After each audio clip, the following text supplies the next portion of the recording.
Evening, friends. I am S.C. Mahato, a postgraduate from Xavier Institute of Social Service. I have worked for more than 36 years in public, private, and autonomous bodies for more than 36 years in the field of human resources management.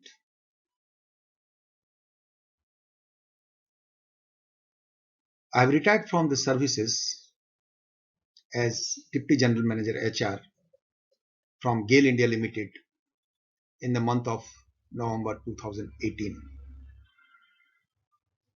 Post retirement, I used to visit management institutes in and around NCR for imparting training in the field of management, especially in the field of labor law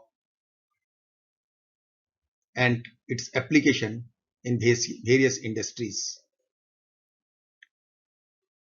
During such visit, I have assessed myself that though I am an HR professional, but lack the teaching aptitude, and this prompted me to appear at UGC NET exam.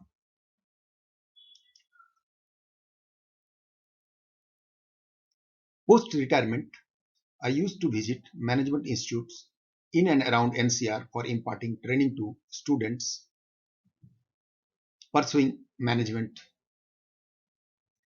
During such visit, I have assessed myself that though I am an HR professional but lack the teaching aptitude, and this prompted me to appear at UGC NET examination.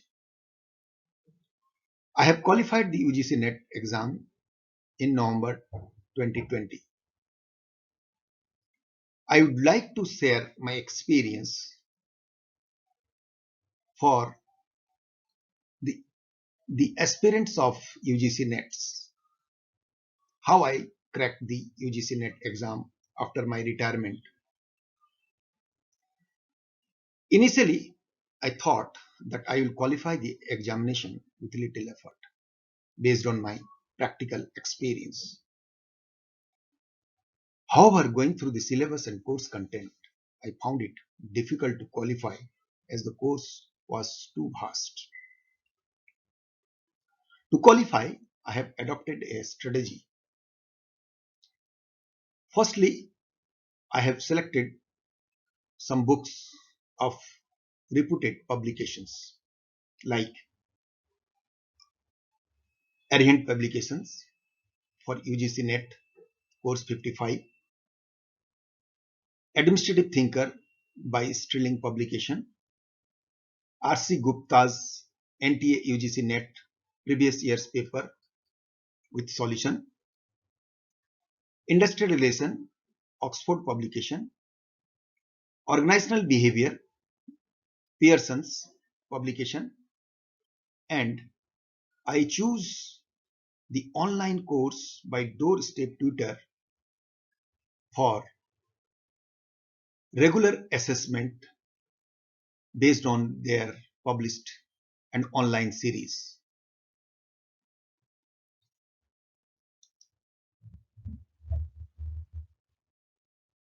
After choosing the books,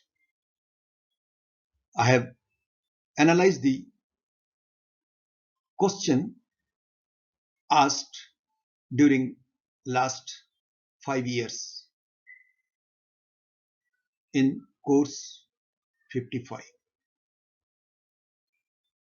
The syllabus of course 55 contains 10 units and the total marks is 200 for paper 2. As such, the each unit having 20 marks with 10 questions each. I have analyzed the questions asked unit wise, and what I have observed that the distribution or allocation or the number of questions asked per unit are not the same. Like in unit 1, the number of questions asked were 8% only.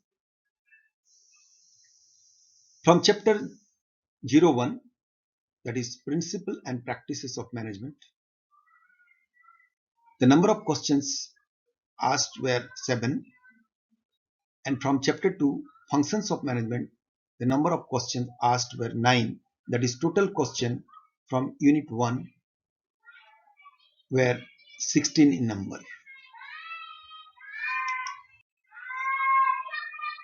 The unit 2 having 3 chapters.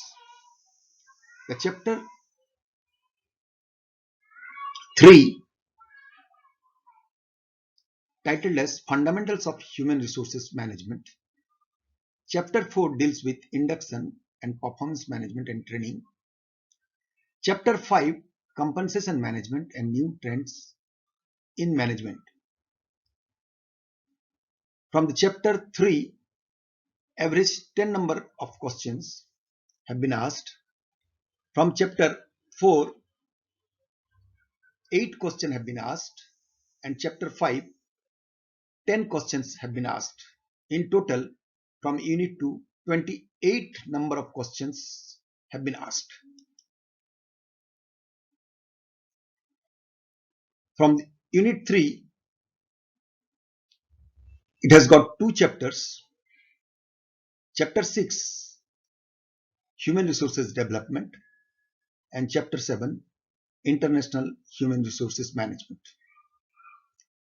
The number of questions asked from Chapter 6 were 6, and from Chapter 7, the number of questions asked were 8. The total questions asked in this unit were 14 in numbers. Unit 4, having Chapter 8 and Chapter 9.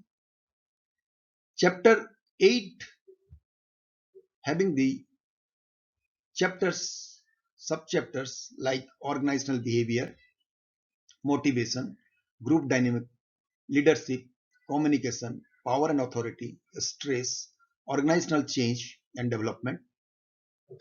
Chapter 9, human behavior, personality, perception, learning, attitude, and interpersonal behavior. The total number of questions asked from this unit were 28.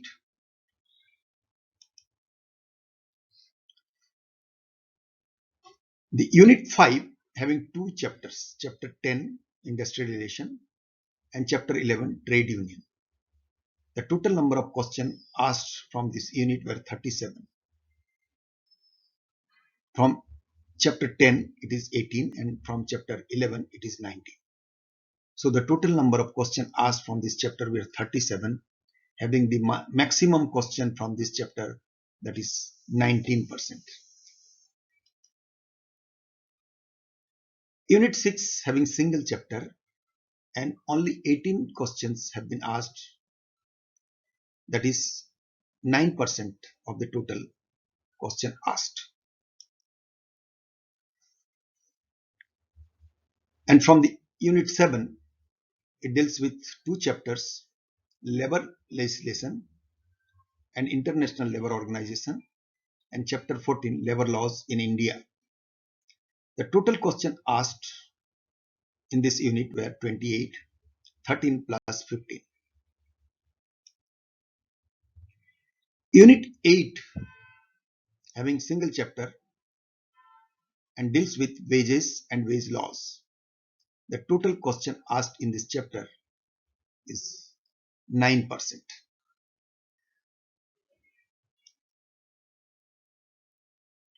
Unit 9 having single chapter and it deals with labor welfare with 8 questions in past 5 years. Unit 10 deals with labor market and only 5 questions have been asked. Friends, in order of priority, what I have observed that Unit 5 having 37 questions and it bears 19% of total number of questions. Similarly, the Unit 7 14%, Unit 2 14%, Unit 4 14%, Unit 8 9%, Unit 6 also 9%, Unit 1 8%, Unit 3 7%, Unit 9 4% of questions, and Unit 10 3% of questions. Friends, looking after the weightage for each unit, if I combine Unit 2, Unit 4, Unit 5 and Unit 7 for the purpose of study, it only covers up 61% of questions. If I further add Unit 6, then the number of questions comes up to 70%.